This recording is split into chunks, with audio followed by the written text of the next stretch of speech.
হরে কৃষ্ণ, রাধাসখী রান্নাঘরে আপনাদের সবাইকে স্বাগতম। তো আজকে আমরা ভগবানের জন্য তৈরি করছি ফুচকা। আর ফুচকা প্রায় সকলেরই খুবই প্রিয় আইটেম। তো কিভাবে পারফেক্ট ফুচকা তৈরি করা যায় তাই আপনাদের সাথে শেয়ার করছি। তো এখানে আমি জলে তেঁতুল ভিজিয়ে রেখেছি, আর এখানে আমি জল গরম করে আলু সিদ্ধ করে নেব। আর এখানে আমি নিয়ে নিয়েছি আলু, আর আলুগুলোকে খুব ছোট ছোট করে কেটে সিদ্ধ করে নেব। তো আমার ভিডিওগুলো যদি আপনাদের ভালো লাগে অবশ্যই আমার চ্যানেলটি সাবস্ক্রাইব করে দিবেন, লাইক করবেন, শেয়ার করে দিবেন।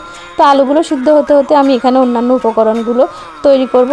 তো এখানে আমি নিয়ে নিয়েছি গন্ধরাজ লেবু পাতা 2টো, গন্ধরাজ লেবু 1 টুকরো, আর ধনেপাতা, শসা কুচি। তো এখানে আমার তেঁতুলটা ভিজে গেছে। এখন আমি তেঁতুলটাকে খুব ভালোভাবে মেখে তারপর তেঁতুলের বীজগুলো ফেলে দেব। আর এখানে আমি তেঁতুলের জলে দিয়ে দিয়েছি পরিমাণ মতো বিট লবণ, আর একটু সামান্য সাধারণ লবণ, আর এখানে ফুচকার মশলা দিয়ে দিয়েছি, আর দিয়ে দেব গন্ধরাজ লেবু পাতা।